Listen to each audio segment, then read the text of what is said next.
Hello.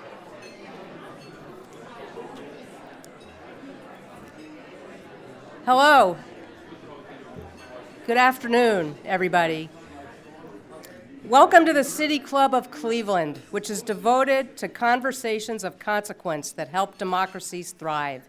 It's Thursday, April 21st, and I'm Patty Schlonsky, City Club board member and co-chair of the Programming Committee. And I'm pleased to introduce the speaker for this year's Richard and Sally Hollington Endowed Forum, Senator Rob Portman. A Republican from Cincinnati, Senator Portman has represented the Cincinnati area in the U.S. House and served in the executive branch as a U.S. trade representative and the director of the Office of Management and Budget. Senator Portman was born and raised in Cincinnati, where he still lives today with his wife, Jane. After 10 years in office, Senator Portman announced in January of last year that he would not seek a third term, launching Ohio into the national political news cycle. And now the current war in Ukraine has put the sum of Senator Portman's work directly into the spotlight. As the co-chair of the Senate Ukraine Caucus, Senator Portman has been working across the aisle to build support for the emerging democracy in Eastern Europe.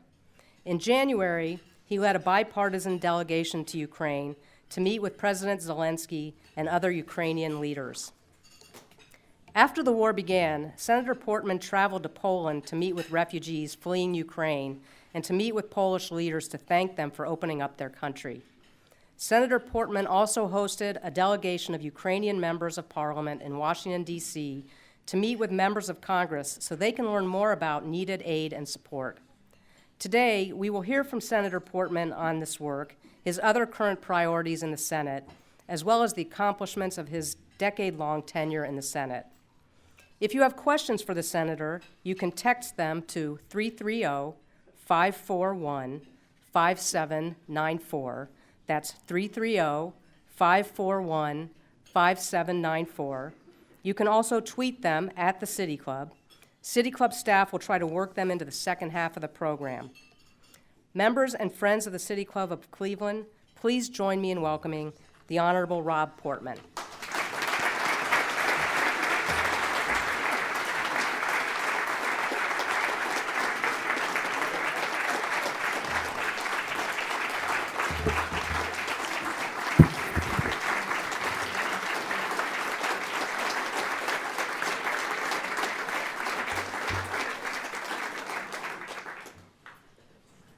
Thank you all.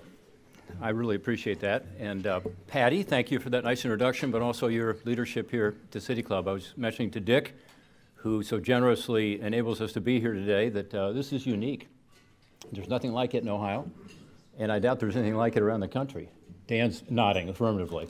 There's certainly no one like Dan around the country, I can tell you that. But I've always enjoyed coming here. It's a great way to get the word out and to talk to some really interesting people who come to these, and I know we'll have an interesting opportunity to talk in a moment. I do have a lot to say today because Ukraine is complicated, and so bear with me.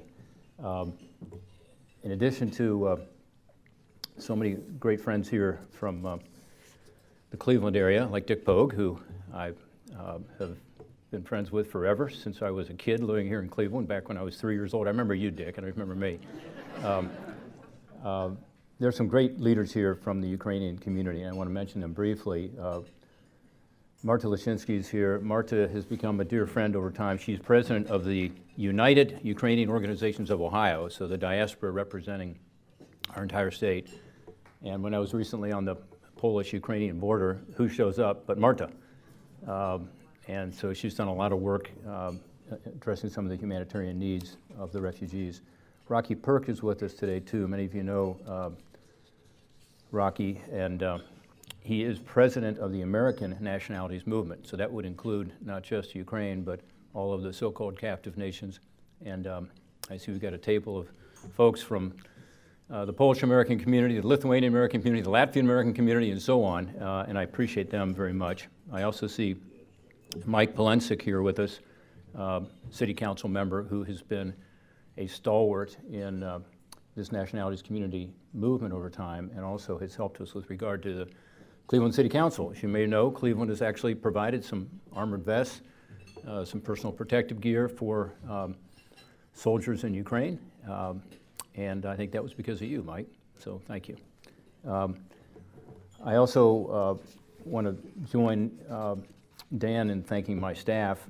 You know, I am on my way out. I've still got 8 months, 2 weeks, 3 days, and 4 hours left. Not that I'm counting. But I have been blessed with just awesome staff, and Karen and Josh here representing us locally have been with us from day one.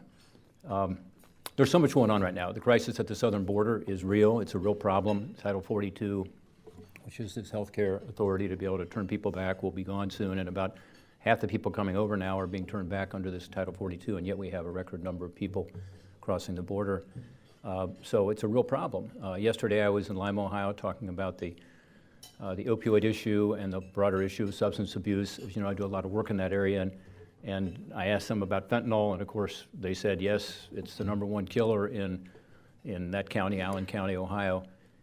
Nationally, about 2/3 of the people who are dying of overdoses are dying from this synthetic opioid called fentanyl. They said it's 80 to 90% in their county. And so one of the issues on the border is the fact that that's where it's coming from now. For a while it was coming through the U.S. mail system primarily, and we drafted legislation that helped on that called the STOP Act. It worked well in the sense that now, kind of like whack-a-mole, you know, you reduce it in terms of the U.S. mail, but it's now coming up in terms of crossing the border in Mexico. Precursors still coming from China, by the way, and coming here to Cuyahoga County in pill form. So the border is about people, but it's also about this drug issue, and it makes us a border state in some respects. So that's a crisis. That's all I'll say about it today, unless you have questions, but it's something we have to address, and we should do so in a bipartisan way, and I believe we can. Inflation, everybody I talked to this week in Ohio, I'm driving around the state talking to people, going to meetings. I'll be this afternoon meeting with some people who are involved in infrastructure, and they will tell you inflation, we talked about it at lunch today, is obviously affecting every family's budget. And people's wages have gone up some, but inflation has gone up higher. And so people are feeling like they're losing ground. And it's a huge issue. And for the economists in the room, you know, it's supply and demand. And so much demand, so much stimulus out there, and yet the supply chain, partly because of COVID, now because of Ukraine, has affected this. So Washington has a role to play here. One of the issues on inflation that I'll address this afternoon at this infrastructure event is what is the impact of this infrastructure spending? And my view is that, and more importantly, economic analysis that I rely on, is that infrastructure is long-term capital assets. And that's the sort of spending we should be doing that'll add to the supply side of the economy versus the demand side. So I'm strongly supportive of that. As you know, I was the Republican lead on that legislation. We'll be talking about how to help protect Lake Erie today with regard to some of the things we're doing, but also roads, bridges, infrastructure that is so needed here in Cleveland. By the way, you have more bridges over the Cuyahoga River than any city in the world. And most of them are in need of repair. So those are big issues. But today, I want to focus on another crisis, which is Ukraine. And, you know, where to begin? There are so many people in this room who have a direct personal interest in this. There are a few tables here of people who have family and friends who are in harm's way this afternoon as we talk, and they're being subjected to this unjustified, barbaric assault by Russia, you know, bombing civilian targets.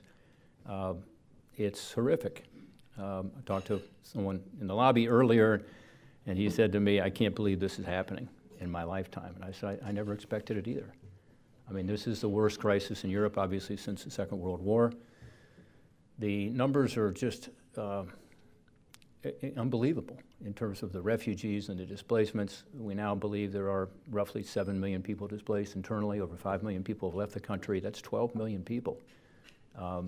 Again, we haven't seen anything like this since World War II. Last night I heard a commentator say, not even in World War II.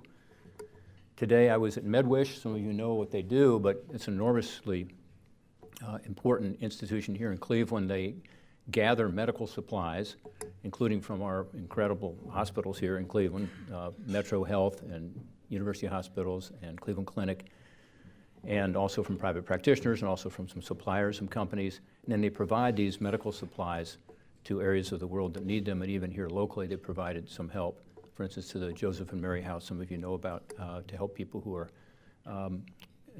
coming out of surgery and don't have the resources to be able to take care of themselves at home. And right now it's Ukraine. And they are supplying enormous amounts of equipment to Ukraine and supplies to be able to deal with the horrific, like I said earlier, barbaric attacks, and particularly on the orthopedic side, and just triage material, bandaging and help for wounded civilians. So I got to see this morning, the best of Cleveland.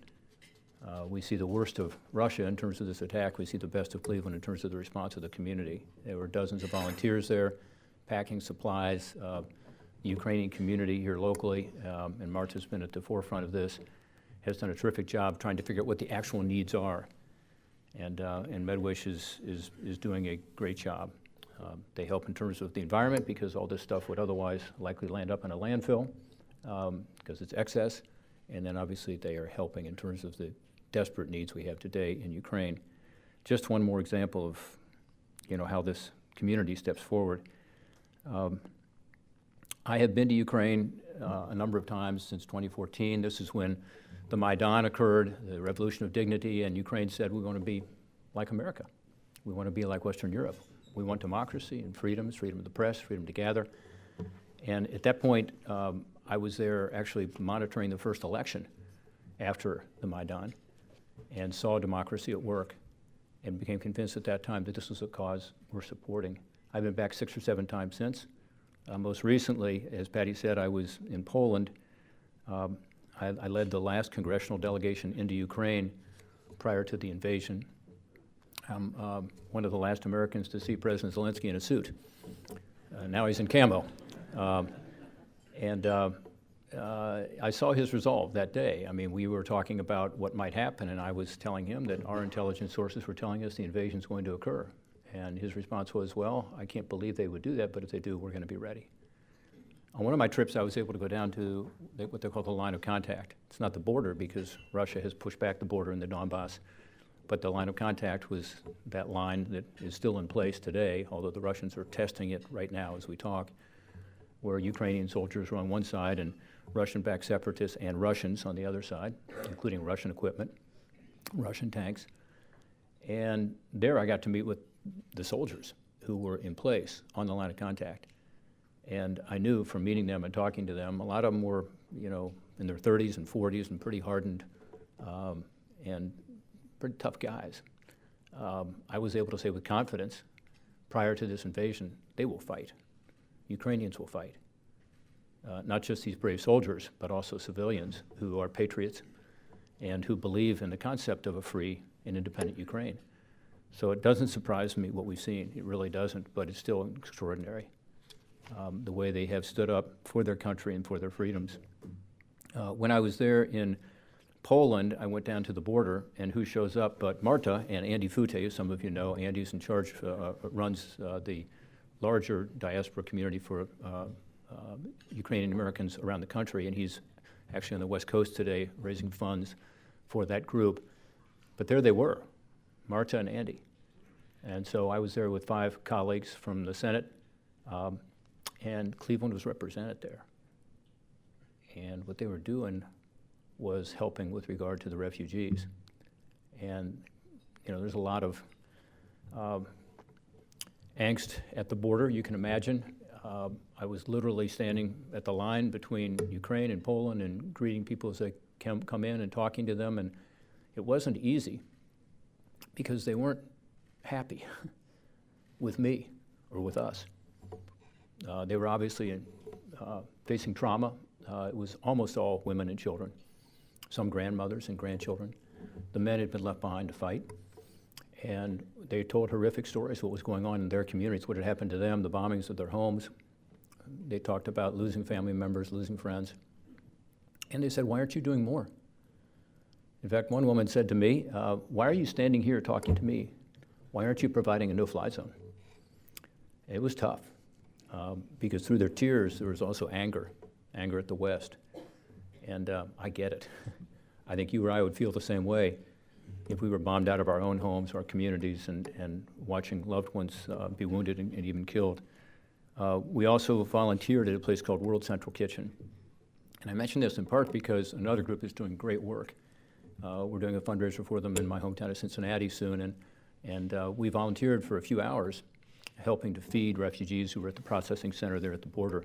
They now have about 20 sites set up in Poland, Romania, Moldova, and in Ukraine itself.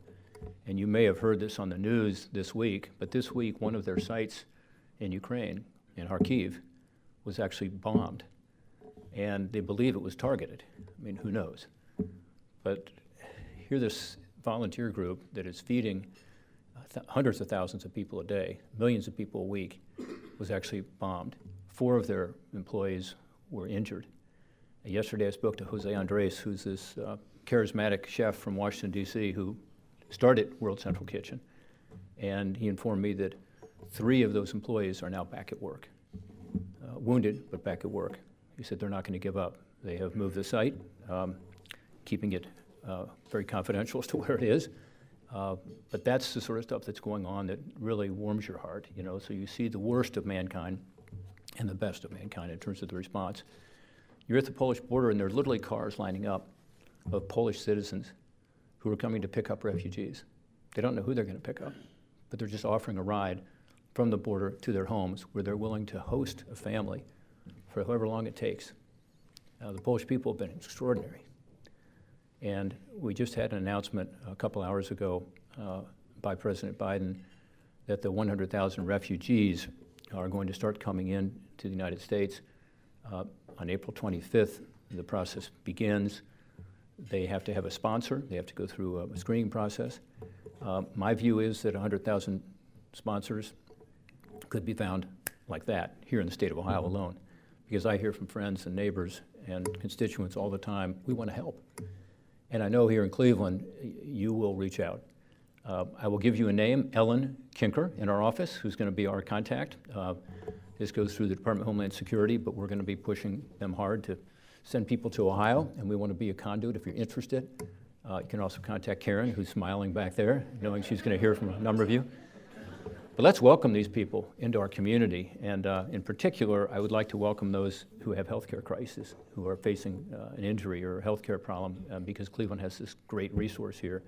And the MedWish meeting this morning, we talked about that with UH there and Cleveland Clinic and the Metro Health, and all of them said the same thing. They would love to be helpful, as they have been in the past. There were 3 wounded soldiers from the 2014 Maidan. Remember, that was the time we talked about the Revolution of Dignity. There were actually 100 people killed that day who were martyrs, who were shot by snipers, who were simply protesting. But some of those wounded soldiers came here to Cleveland, Ohio, and were able to get free health care here. And one of those individuals, I was told today, is back in the fight. And he's helping to organize some of the humanitarian supplies right now. So it comes full circle. I had a meeting recently in Washington. We've had several meetings with the ambassador. I'm co-chair of what's called the Ukraine Caucus, and we organize these meetings.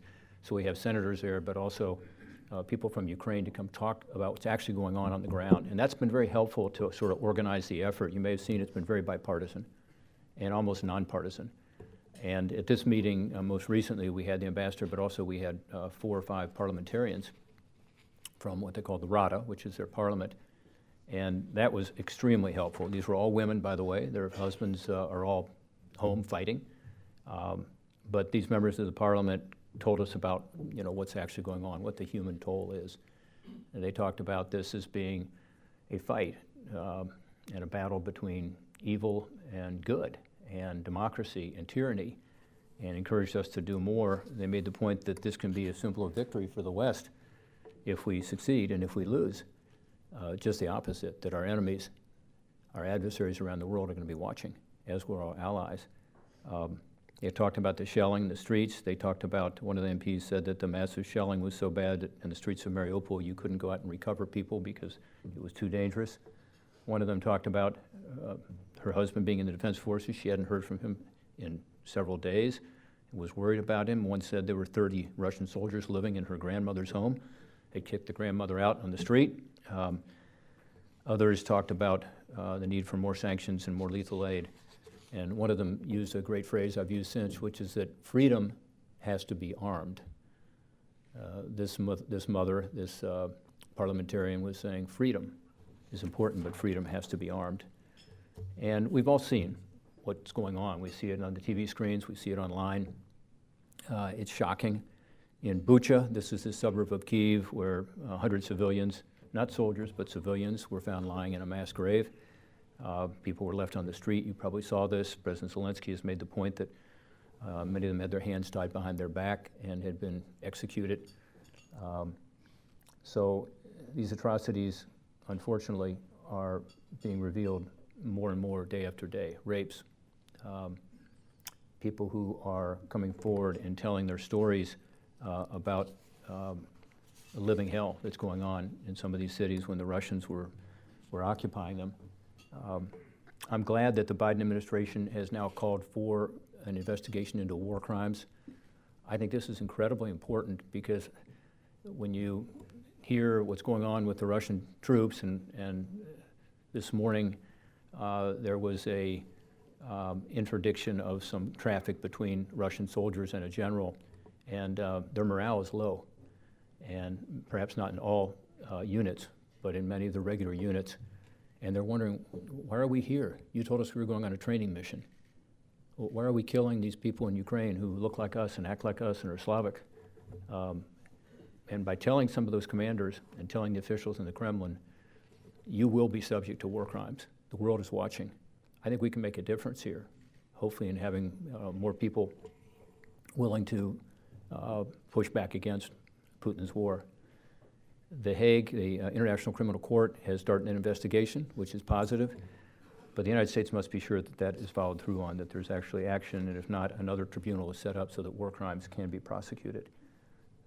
People have to be held accountable. We see these war crimes constantly being engaged in. One that you've heard about perhaps is this theater in Mariupol where people were hiding in the basement, kind of a bomb shelter within the theater, and they wrote in large letters that you could see from the air, children on both sides of the theater. Words, letters this big, clearly. That's the theater that was bombed, and 300 people lost their lives, we found out recently. And we weren't sure because we had to dig through people had to dig through the rubble to find out. And of course it was mostly women and children. So these war crimes are clear, and I don't think there's any question, but that these war crimes have been committed, and we need to be sure that they're held accountable. Mariupol, this is a disaster right now as we talk. You probably saw that President Putin said today that they're not going to continue the assault on the steel company within Mariupol. That might sound like good news. The reason is, he said, we're going to seal it off so that not even a fly could get in or out. So, in effect, calling people their flies, but also saying that they're going to starve these people, and they will die of thirst or they'll die of hunger. And this includes several hundred civilians, we don't know how many exactly, in the steel mill, and also includes, obviously, Ukrainian soldiers. So that's their latest promise. I assume that they'll continue the bombing as well. I never believe what President Putin says. Mayor of Mariupol has said that the death toll is at least 10,000 civilians in Mariupol. So that's the immediate crisis, and so frustrating. 4 buses got out yesterday, but people are afraid to get on the buses. Why? Because others who have taken these so-called humanitarian corridors have been killed, have been shelled by Russian artillery while they're on the humanitarian corridor. So no wonder people don't want to get on these buses. As Russia escalates, civilian targets are now being hit with cluster bombs, also vacuum bombs, which are sort of one step down from nuclear weapons as far as I'm concerned, extremely dangerous, particularly to civilians. And then yesterday, the Russian Defense Ministry announced the test of an ICBM, an intercontinental ballistic missile. And this is a missile that has several warheads, all of which can be equipped with nuclear weapons. It's a nuclear weapons delivery device. And they not only tested it, but they went public saying they had tested it, and Putin's response was, the West better think twice. The West better think twice. In other words, using their strategic nuclear capability as a threat against the West if we do anything. This is difficult. This is very difficult. Nobody wants to see a war between Russia and us. No one wants to see the nuclear powers engage in a direct war. On the other hand, can he get away with whatever he wants just by saying, you know, we have nuclear weapons, and don't you dare come to the aid of Ukraine? Thousands of civilians have now died needlessly. We talked about 12 million people being displaced from their homes. 5 million of them are in Poland and other countries. The question that has now been posed, given the success in Kyiv, is could the Ukrainians actually be successful in pushing back the Russian invaders and regaining the territory in the Donbass and even Crimea? I think a month ago people would have said that's impossible. They're facing, you know, the second biggest army in the world, maybe the third biggest, we don't know exactly with regard to China, but one of the biggest armies in the world with all this deadly, these deadly weapons. Now I think there's a little different analysis because, again, Ukraine has responded and responded in a way that is so brave, so courageous, so resolved. And also, we're finally getting weapons into their hands that they need. There was an announcement about 2 hours ago that the United States is going to provide another $800 million of military assistance. And it is the kinds of things that we really need. Howitzers, more drones, things that the Ukrainians have been asking for a long time. Of course, it would have been great had we had those in place prior to the invasion. And many of us were calling for more military assistance back then, as I have called for it since 2014. And, but I'm pleased we're seeing it now. And this will enable them to be able to fight the fight and not just defend their territory, but hopefully push the Russians out of Ukrainian territory to be able to maintain their territorial integrity as a country.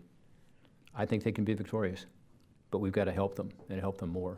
They've got the heart, we've seen that.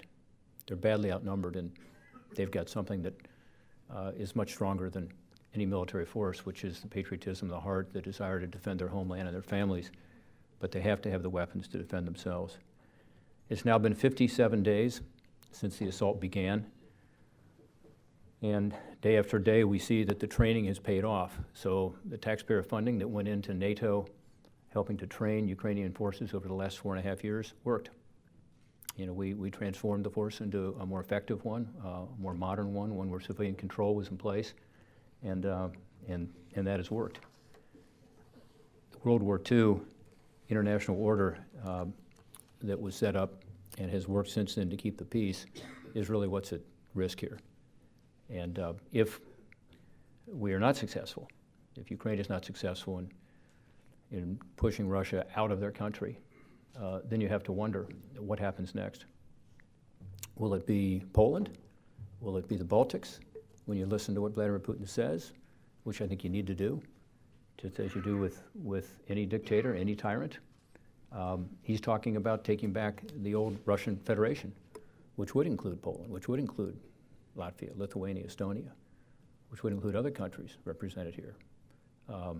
So this is the war in our time, in our generation, where the fight for freedom is occurring, and that's why the United States must be there. I'm encouraged again by this latest tranche, but I think we need to do more and can do more. And now that the battle has moved to the Donbass and it's more of a classic military battle, this heavy artillery, heavy equipment is what's particularly needed. I saw that this week Lviv was bombed again. It was on Tuesday, it was civilian infrastructure. And Lviv, as you know, is a large city in the western part of the country where most of the international aid organizations are headquartered. It's where the refugees are coordinated. So many of them come through Lviv, that train station there. You've probably seen photographs of it. Every time there's a bombing in Lviv, you know, people scatter and go to the bomb shelters, but it's where so much of the international effort is being focused. It's only about 50 or 60 miles from where I was at the border. By the way, the morning we were at the border was the morning after, actually 5 hours after the bombing had occurred at that training center outside of Lviv. So that part of western Ukraine does not have Russian soldiers, but it's getting bombed still, getting attacked. And one of the things that I have been talking to some of the members of the administration about, and I have not talked about publicly until today, here we are at the City Club, is I think at this stage in this war, for a lot of reasons, we need to protect at least parts of Ukraine with a humanitarian safe zone that can be done from outside of Ukraine. What do I mean by that? Again, Lviv is close enough to the border that the United States equipment that is now owned and operated by Romania, Slovakia, Poland, which is our Patriot missiles, could be brought to the borders and provide essentially a shield over parts of western Ukraine, including Lviv. And these Patriot missiles are very effective at stopping the kind of attacks that we've seen. So whether it's a missile attack or artillery, they're very effective at protecting places like Lviv. And their range is about 115 miles, we're told. So there would be enough range if you were at the border on the Polish side, as an example, or on the Slovakian side or on the Romanian side, to be able to then provide some protection out into Ukraine. It's not the full answer. It doesn't protect people in the eastern part of the country and the southern part of the country that are being attacked even more ferociously right now. But it does provide a humanitarian safe zone. It also, interestingly, would have other effects. Today we were talking at Medwish about how to be more effective at delivering supplies. I see someone from Medwish is here with us, Allie. And one idea that I thought was very smart is to say, shouldn't there be a warehouse somewhere in Ukraine where we could store this equipment so that when it's needed, it can be delivered much more quickly? Because sending it from Cleveland, to Kharkiv takes a long time, and it's very difficult to supply it. But how about having a resupply warehouse in Poland, or in Ukraine, or in Lviv? So it's another example. If there was a safe place to have that, just as there's a safe place, would be a safe place for international rescue organizations. Frankly, the media are mostly in Lviv because it's relatively safer there. But again, the bombings still occur. So I think a next logical step, without putting American boots on the ground, and actually the Patriot missile systems can be operated by these other countries. They do it now. The U.S. can supply the equipment. They can supply the people. That would be a way for us at least to have a place where there could be safety. One thing I have been pushing for is to get American diplomats back into Ukraine. I think it's a mistake for us not to be there and have a presence there. I know it's dangerous, and God bless the Foreign Service officers who would put their lives at risk by being in a country like Ukraine, but what if they could be in Lviv? And again, have this shelter of knowing that there is an umbrella in effect over Lviv. So that's another reason. By the way, the European Union has sent its diplomatic representatives back into Ukraine, as have other countries. And again, America needs to be there.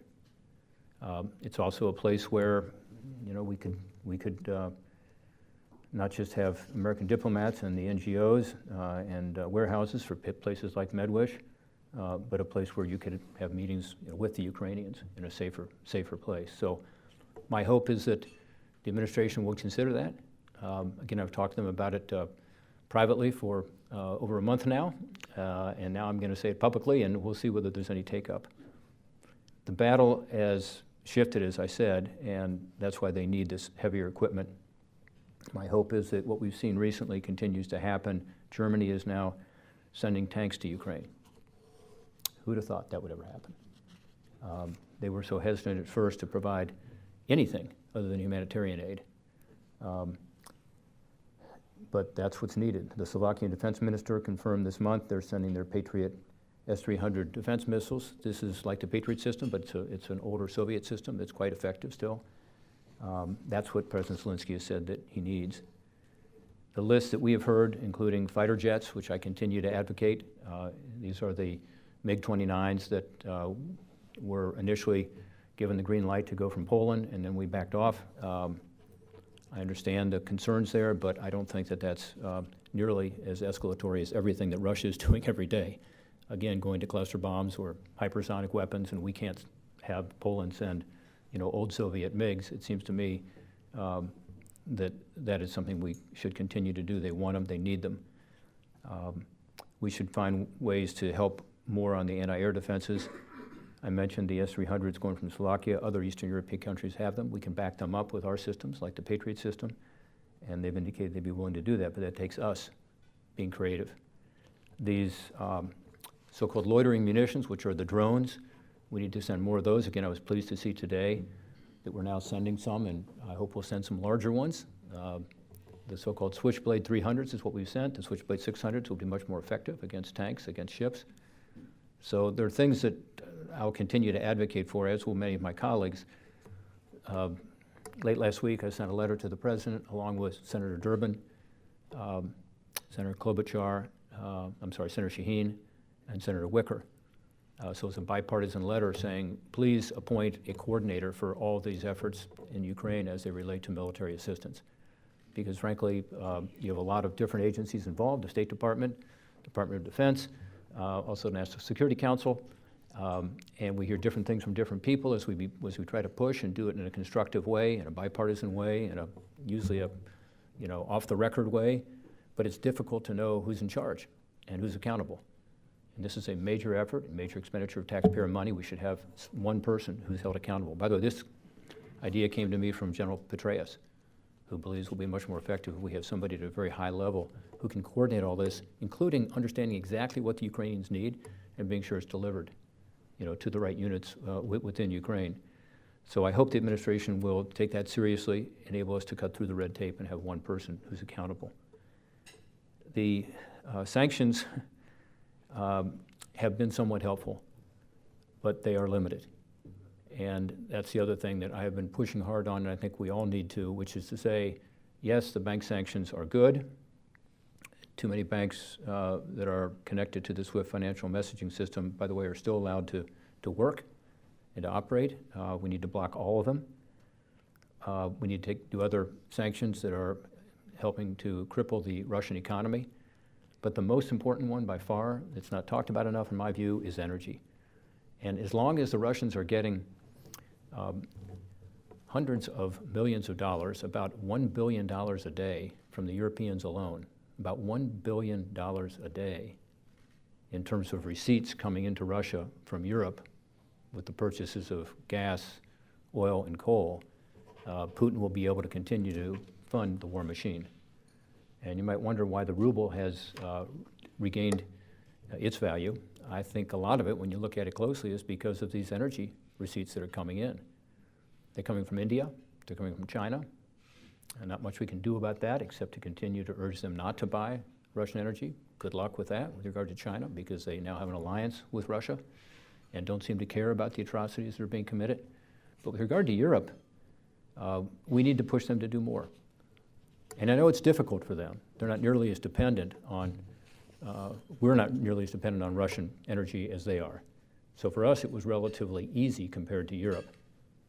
By the way, we were sending about $50 million a day to Russia, just from the oil we were buying from them. We've now cut that off. So Europe has recently entered into an agreement with us, the EU, saying that over time they would reduce their use of Russian gas, in particular with regard to natural gas, and that it could be replaced by LNG, liquefied natural gas, from us. Most recently they said maybe by the end of the year they could do that. It has to be now. It has to be now. Otherwise, these funds will continue to flow into Russia.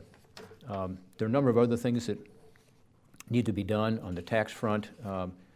I've been working on legislation with Senator Ron Wyden. We've introduced something to disallow foreign tax credits for companies that do business in Russia. I took the lead on this thing called PNTR, which is basically saying that Russia shouldn't have most favored nation treatment in the United States, that their products shouldn't be subject to preferences in terms of tariffs. We finally passed that last week. I think we should seize, not just freeze, the assets of Kremlin supporters. I've introduced legislation with Senator Bennett on that, called the Relief Act, that would actually seize these assets, by the way, as Germany is doing, France is doing, other countries are doing, and then provide these assets to the humanitarian effort in Ukraine. There will need to be an incredible amount of money spent at some point to save Ukraine. But right now, they need funding just to deal with the humanitarian crisis. And again, energy is by far the most important one. Under pressure from Congress, we did that here finally, but now we need to do it in Europe.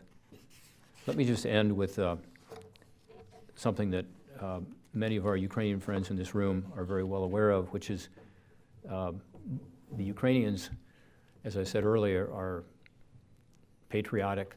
They are committed to this vision of a new Ukraine and a free Ukraine.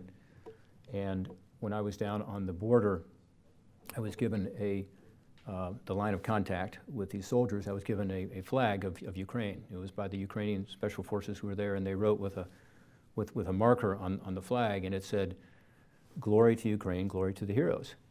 And I didn't really realize how significant that was until I spent time here with our community in Cleveland, and at a Ukrainian Orthodox church, people said, "Slava Ukraini," which is glory to Ukraine, and then Heroyam Slava, which is glory to the heroes.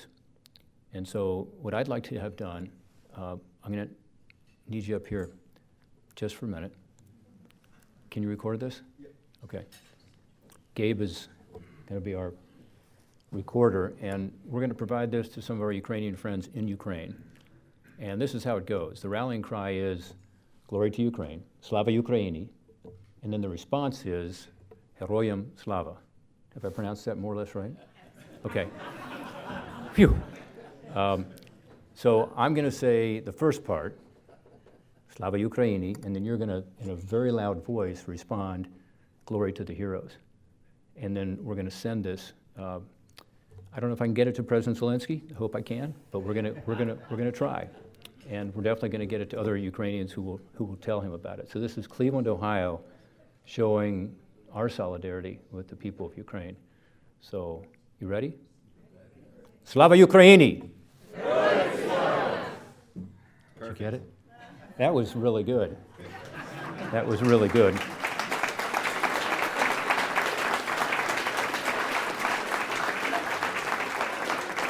So, OH. That wasn't as good. Okay, good. I mentioned this meeting with the parliamentarians, and at the end of the meeting, one of the women, and these were tough women, they were not being easy on us. They want us to do more across the board, the sanctions, the military assistance, and so on. But she said, people now say, we are all Ukrainians. And I've said that now and again. And we are all Ukrainians. We're all with them. She said, if that is true, then people must be like Ukrainians. And she said, what that means is that people must be brave, creative, and fast.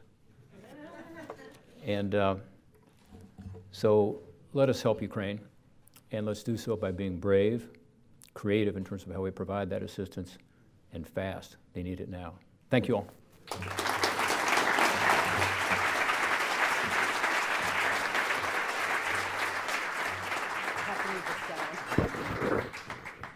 Thank you, Senator Portman, very much.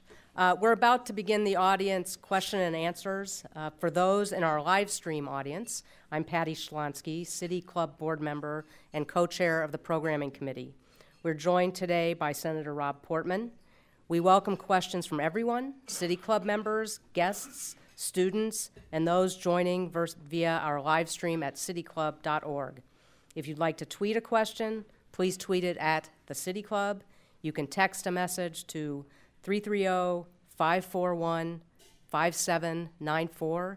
That's 330-541-5794, and our staff will try to work it into the program. May we have the first question, please? Good afternoon, Senator. I'm John Habit, John? and we're glad you made it back. Does everyone know that they named Habitat for Humanity after John? That's an urban myth, but go ahead. I like it. Anyway. But he has led Habitat for Humanity here in Cleveland for years and done an awesome job. Thank you. I think it's a 2005 agreement with Ukraine, Russia, and the United States, which basically Ukraine agreed to surrender its nuclear weapons. And it's been suggested, implied, stated that the United States had some sort of commitment to defend Ukraine if that agreement was violated. Can you comment on that, please? Yeah, thanks for raising that. It was actually back in 1994, so it's a little more dated than that. And it was the Budapest Memorandum, in which the United States, the United Kingdom, and Russia all agreed to protect the territorial integrity of Ukraine in exchange for Ukraine giving up their nuclear weapons. And you can imagine how the government of Ukraine feels about that now. They think, boy, why did we do that? Why did we trust Russia, of course, but also the West?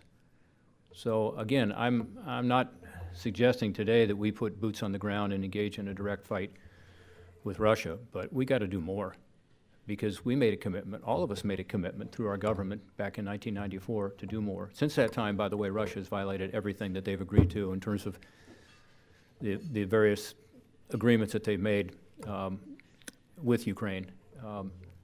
But that's a really good point, John, and one that I think most Americans are not aware of. Thank you. Hi, thank you, Senator Portman, for being here today. My name is Christina. I'm a student at Laurel School.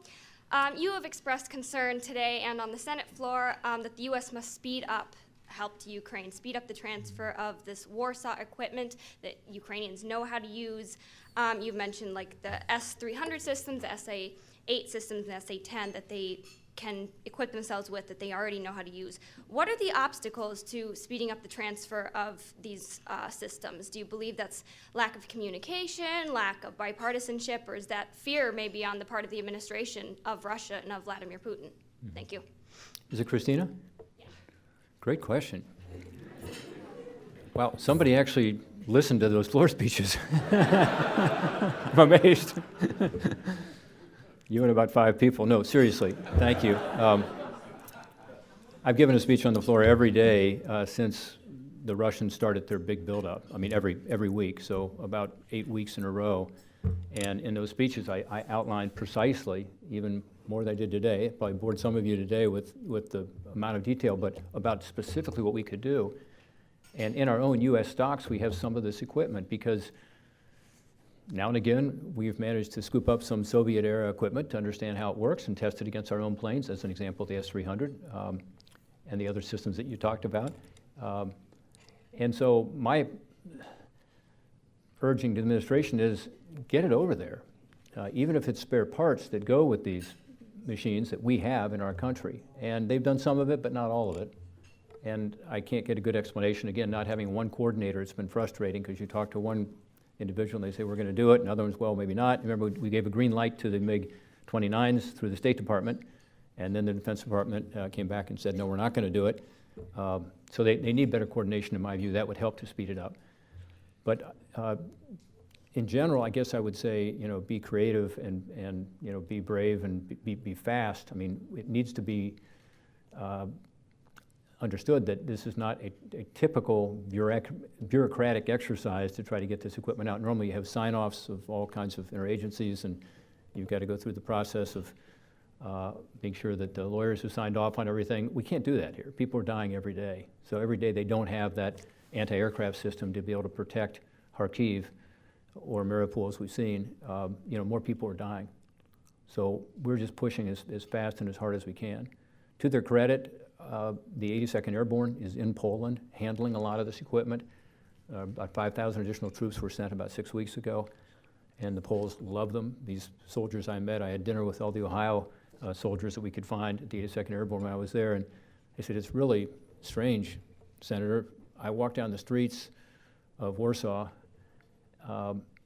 and people literally come up and start hugging me. Said at first I wasn't quite sure, what they were doing.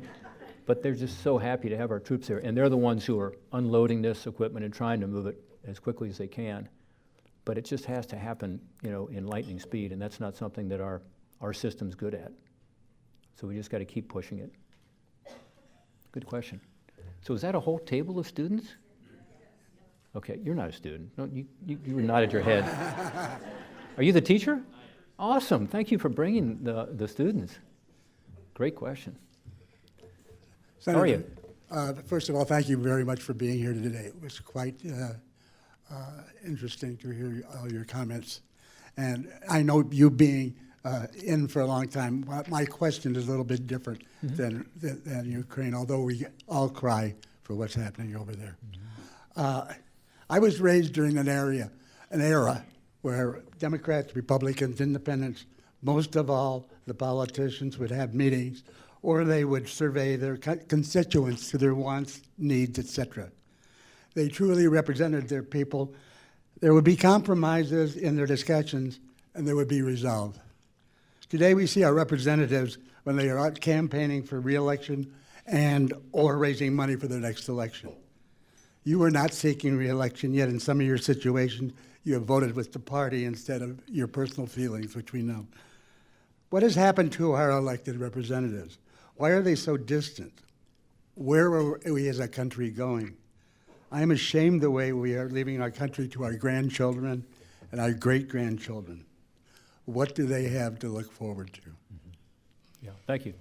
I'll be at, I think, 5 events today. I was at 5 yesterday.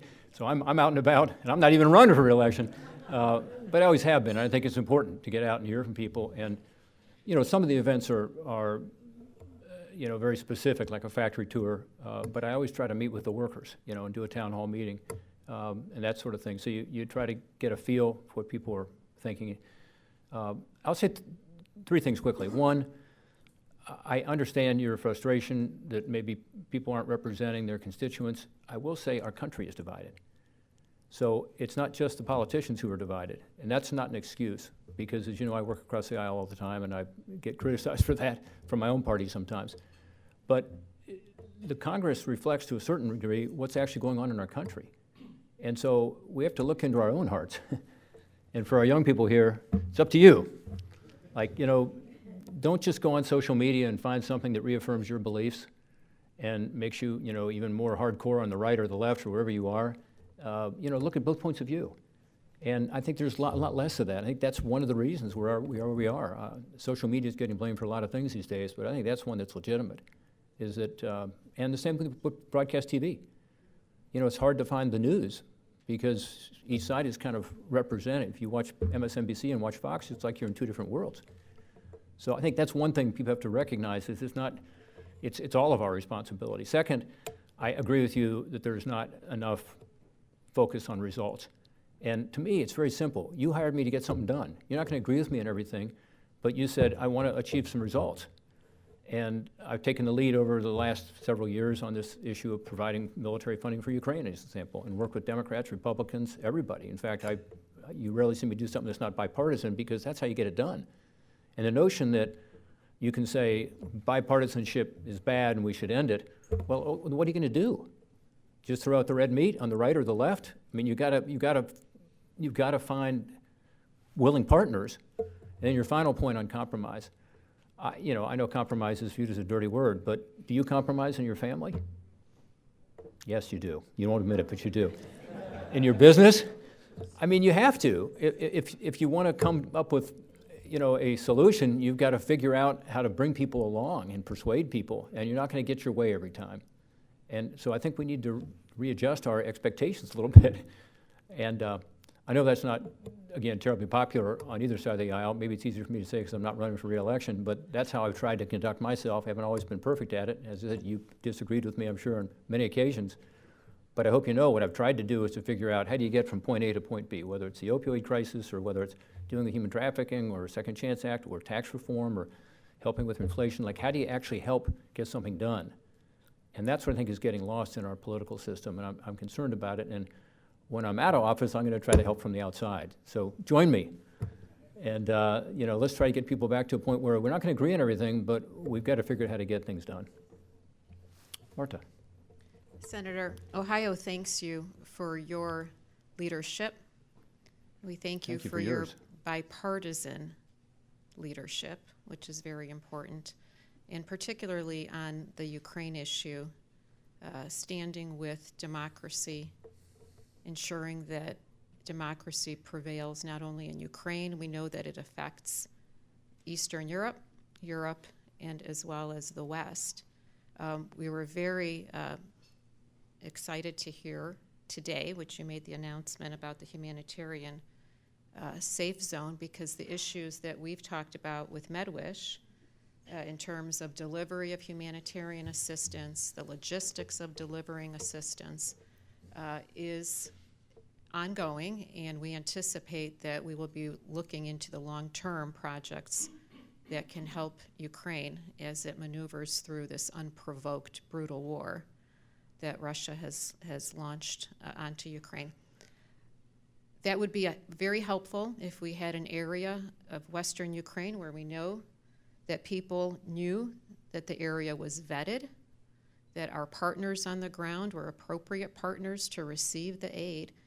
And we thank you for that. Is there a little bit more of an elaboration on that particular project that we can help you with, or at least to explain a little bit more about it? Yeah, well, thank you. And there's been discussion over time about a no-fly zone over the country. The issue there, of course, is we'd have to go into Russia and into Belarus to actually take out the air defense systems that Russia has, because that's what's keeping it from being a no-fly zone. In other words, they're shooting down Ukrainian artillery or Ukrainian planes, often from outside the country.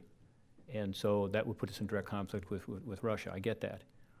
But this would be an idea where you could actually stay within the boundaries of our Eastern European allies and provide an umbrella over parts of Ukraine. Not enough of Ukraine, but parts of it, important parts, including Lviv. So I know the work you've done with the Ukrainian NGOs trying to get your supplies in, and you have indicated that would be helpful, as you just said today, because that's where the NGOs tend to be located, in Lviv, because it's the big city that's relatively safe. So that's all I'm suggesting, is that we come up with a way to support an effort to provide an umbrella, at least in that part of Ukraine. And again, that's where U.S. diplomats could go. It's where not just NGOs, but that's where the press is, primarily headquartered, to be able to cover this war and do it from a place of safety. And so I think it makes a lot of sense. In terms of this fight about freedom, there are some my constituents who say, "Why are you so involved in this? You're from Ohio. You're not from Ukraine." And I say, "Yeah, I'm not from Ukraine, but this is the battle of our time. This is where freedom is being tested." And I also happen to represent a lot of Ukrainian Americans who have helped educate me over time, as well as other supportive countries in the region. And I think about, Ronald Reagan used to say peace through strength, and I think that applies here, that we're only going to have peace when tyrants like Putin know that there is strength that he's pushing up against. But there's another speech and a quote that was written in a speech that was never given, and it was meant to be given on the day that John F. Kennedy was assassinated. Remember, perhaps that afternoon he was supposed to speak to the World Affairs Council in Dallas, and his speech, which I will probably mangle, but it went something like this: we, in this generation, by destiny rather than choice, are the watchguards on the walls of world freedom. That was John F. Kennedy. We, by destiny rather than choice. That's who we are as Americans. If we don't stand up when freedom is under assault, who will? And it's not by ourselves. We're not the world's police officer. We're the world's sheriff, sort of, We had a posse with us. And there are 30 or 40 or 50 countries, depending on how you count them, who are with us on this and are providing weapons and providing humanitarian assistance. But America, by destiny rather than choice, we're a peaceful country. We'd just as soon not be involved everywhere in the world. But keeping the peace is in our national security interest. And that's why we need to be there. And that's why a senator from Ohio gets so engaged in this issue. It's the right thing to do for our own country and our own people, but also the cause of freedom. Thank you all.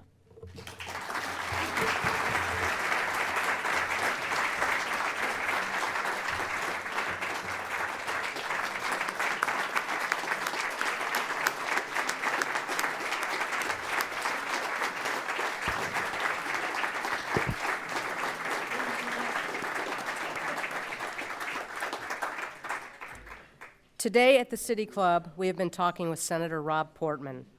This forum is the annual Richard and Sally Hollington Endowed Forum, which was created to celebrate the City Club's dedication to local and national civic dialogue.